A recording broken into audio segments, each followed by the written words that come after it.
S'il vous plaît, un peu de silence dans la salle, s'il vous plaît. Nous allons terminer en beauté. Allez-y, maître. Je vais commencer par la question qui m'a été doublement posée sur la Cour pénale internationale. C'est un choix qui appartient aux autorités sénégalaises désormais. C'est à eux de décider s'ils poursuivent la voie que nous avons ouverte. Le dossier est ouvert à la CPI.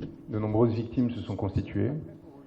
S'ils décident de créer un mécanisme mixte sur le terrain sénégalais, le Sénégal a une expérience des juridictions de cet ordre-là. Il l'avait fait même avec un ancien président tchadien, vous vous en souvenez, Hissène Habré. Ils ont des hommes de droit suffisamment qualifiés, dont certains ne se sont pas compromis. Ils sont rares.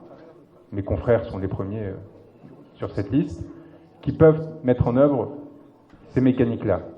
Et il y a enfin le choix de l'impunité, qui était le choix qui avait été fait par Macky Sall, celui de cette loi d'amnistie, qui en effet, en l'état, empêcherait des poursuites sur le territoire national. Et donc il appartient à ces autorités de vous répondre. L'avocat, et ça me permet de répondre à la question du lien avec le peuple sénégalais, l'avocat est l'instrument de la volonté de son client. L'avocat, évidemment, fixe le cadre, traduit la volonté du client en des termes juridiques, donc dans le cadre qui lui a été fixé par la loi, c'est-à-dire par la volonté du peuple.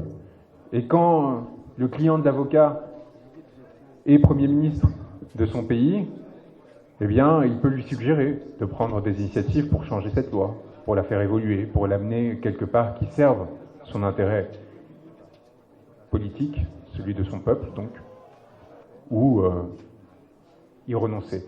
Et donc, à partir de là, mon travail a été fait. Mon travail a été fait, la base juridique et factuelle a été établie. D'ailleurs, la communication a été rendue publique, pas ses annexes, pas les 700 pièces que nous avons recueillies grâce à un effort extraordinaire du peuple sénégalais lui-même, qui nous a aidés à recueillir partout sur le territoire. Et je pense que le moment le plus émouvant, parce que mon confrère parlait de souffrance, moi je n'ai pas du tout souffert dans cette aventure, y compris à Rebeuss. S'il vous plaît, derrière, s'il vous plaît. Y compris à Rebeuss, c'était pour moi un sentiment de fierté extraordinaire que de me trouver aux côtés d'un peuple qui s'était levé. Je pense que vous ne vous rendez peut-être pas compte, mais je pense que vous vous rendez compte, parce que vous avez tous connu des moments, et j'en ai connu un qu'en sortant de la conférence de presse dont parlait mon confrère, nous avons, en fuyant les voitures qui nous pistaient, vous parliez de Jack Bauer, mais c'est un moment où on a dû changer à plusieurs reprises de voiture, mettre en place toute une série de stratégies pour déjouer les filatures, stratégie qu'on avait déjà mise en place pour me faire venir au Sénégal et qu'on avait appris notamment avec Wikileaks. À un moment, on a longé les plages et on a vu toute une jeunesse sur ces plages. Et je peux vous dire que c'est ces moments-là qui peuvent être très difficiles, lors desquels il peut être très difficile de ne pas vaciller, de ne pas se sentir seul, et de ne pas se dire que tout cela a été fait en vain, et qu'en fait, quelque part, nous serions fous ou dans l'erreur. Ces moments où, tout d'un coup, vous voyez une société qui accepte la violence, qui accepte de renoncer à sa souveraineté, du moins en apparence. C'était, souvenez-vous, quelques jours après l'arrestation d'Ousmane Sonko, lors desquels, pour la première fois, le peuple ne s'était pas levé. Et si je suis venu, c'est aussi pour cela. Parce que j'ai senti qu'Ousmane Sonko, à ce moment-là, pouvait être, pour la première fois, en difficulté dans une sensation de solitude qui pouvait être extraordinairement dangereuse pour lui, pour tous les militants qui croyaient à travers lui. Et la personne qui est à ma droite, qui a partagé ma cellule pendant ces quelques jours, l'a ressenti, cette crainte et cette solitude. Et on en a parlé. On en a parlé de ce moment-là, de ce moment de tremblement où on se dit, mais en fait, on va rester là. Et la question que je me posais à Rebeuss, c'était celle-là. Parce que je voyais, on avait RFI, et je voyais qu'il y avait des manifestations de gilets jaunes, je voyais qu'il y avait le barreau de Paris, et j'entendais surtout le silence de la France, du gouvernement français. Et je me disais, mais peut-être que je vais rester là. Peut-être que ce sera des mois, peut-être que ce sera des années, et j'aurais accepté s'ils avaient respecté les règles, eux. S'ils m'avaient arrêté, par exemple, sur le territoire sénégalais. J'aurais accepté, prise de risque, engagement, on sait où on va, on sait pourquoi on le fait, on on assume, et on avait commencé à parler de stratégie de résistance à mettre en place à Rebeuss pour les mois suivants, à commencer par la coupure de contact avec les gardes pénitentiaires et l'importation de stratégies qui avaient été adoptées par l'IRA dans son combat contre le Royaume-Uni. J'avais commencé à expliquer à quel point les prisonniers étaient le cœur de tout mouvement politique dans des stratégies de résistance dans lesquelles ils sont majoritaires dans un pays. Et à quel point, à partir des mouvements de prisonniers, tout un pays peut s'embraser. Et donc là, on réinjectait de la confiance et on cassait ce lien de solitude en étant avec eux. Je me souviens de ce moment où j'ai été exfiltré vers le tribunal pour... ils essayaient justement d'inventer cette infraction au séjour et où les chambres à côté ont commencé à crier pour m'accompagner vers la sortie. Et là, c'est là où on a compris qu'on avait gagné. Parce que ce sentiment d'identification mutuelle, qui n'était pas évident, hein, entre moi et les Sénégalais, au départ, il n'y avait pas de raison particulière entre le petit Toubab, comme on disait, et ce moment où la prison rugit pour vous accompagner lorsque vous sortez de celle-ci, pour vous dire que vous n'êtes pas seul, en prenant appui sur la force que vous-même vous lui avez donnée en venant les rejoindre pour leur dire qu'ils n'étaient pas seuls, c'est le moment où vous comprenez que la victoire est proche. Et que celui qui est en face de vous, avec tout l'appareil d'État qu'il aura à ses côtés, aura du mal à tenir jusqu'à la fin. Et donc rompre ces stratégies de solitude était fondamental. Et donc le déclic, pour répondre à cette question, c'est tout simplement d'avoir vécu cette solitude quand j'étais aux côtés de Wikileaks et de Julian Assange. D'avoir vécu cette solitude de tant de gilets jaunes qui se sont retrouvés face au pouvoir avec tous les médias contre eux, stigmatisés, traités d'antisémites, de racistes, en gros tout ce qu'on utilise contre le pauvre en général pour lui dire de rester à sa place. Et d'avoir vu quelque part une lueur d'espoir encore vivante, quelque part dans le monde, mais en l'occurrence un pays qui parlait français, qui avait un lien avec mon territoire, et qui, comme le disait Cheikh Khoureyshiba, à travers cette figure qui incarne une forme de panafricanisme complètement différente, mais qui est pour moi un intellectuel fondamental pour les années à venir, Kémy Séba, m'avait dit, il y a là un point, avec tous les désaccords que j'ai, il y a là un point, il y a là un endroit, il faut aller aider les personnes qui sont en train de se battre, parce qu'il y a une expérience des luttes que vous allez pouvoir mettre au service de cette personne, de ce peuple, et qui va peut-être l'aider de façon décisive à se sauver de l'oppression à laquelle ils étaient soumis. Moi, je ne suis pas juge de paix des luttes panafricanistes. Je n'ai pas mon mot à dire sur qui est légitime ou pas, parce que c'est justement votre combat. Mais par contre, en tant que personne qui représentait des gens opprimés de toutes couleurs, de toutes nationalités, sur de nombreux territoires et de nombreux continents, j'avais cette part en moi qui consistait à dire là, c'est décisif.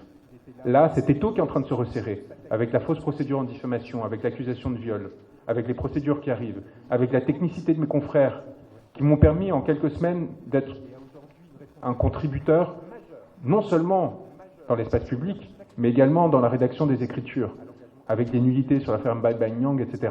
C'est-à-dire essayer de montrer qu'y compris techniquement, on était supérieur à eux. Parce que c'est la clé lorsque vous êtes face au pouvoir. Vous ne pouvez rien leur laisser passer. C'est-à-dire qu'en termes d'instruments, vous devez maîtriser leur instrument. La CPI, c'est exactement la même chose. Lorsque vous avez un gouvernement qui est obligé de sortir 4 ministres pour faire face et pour contredire à l'avance une communication que vous n'avez même pas encore faite auprès du bureau du procureur de la CPI, c'est que vous avez déjà gagné. Lorsqu'ils sont obligés de dire que ça n'a aucun sens et ainsi de suite, c'est qu'ils savent que ça en a un. Et qu'ils sont dans de grandes difficultés. Et ça, c'est par la maîtrise des outils de l'adversaire que vous pouvez produire cet effet. C'est en étant meilleur qu'eux sur leur propre terrain. Et ensuite, c'est ce qu'on a vu dans de nombreuses étapes à laquelle mes confrères ont participé, évidemment, vous êtes face à un système qui fait tout pour vous écraser. Et donc, y compris lorsque vous avez raison, y compris lorsque vous avez bons instruments, eh bien parfois, on trouve une façon de vous écraser, de contourner et de vous faire perdre. Mais, et je tiens à le dire, ce pool d'avocats, et il faut qu'Ousmane Sonko et Bassirou Diomaye Faye s'en rendent compte, c'est ce pool d'avocats qui a permis la libération de ce pays. Et là, je m'exclus. Quand je parle de ce pool d'avocats, je parle exclusivement de mes confrères sénégalais et de l'extraordinaire lutte qui n'est pas perceptible qu'ils ont menée à travers notamment la gestion des rythmes judiciaires.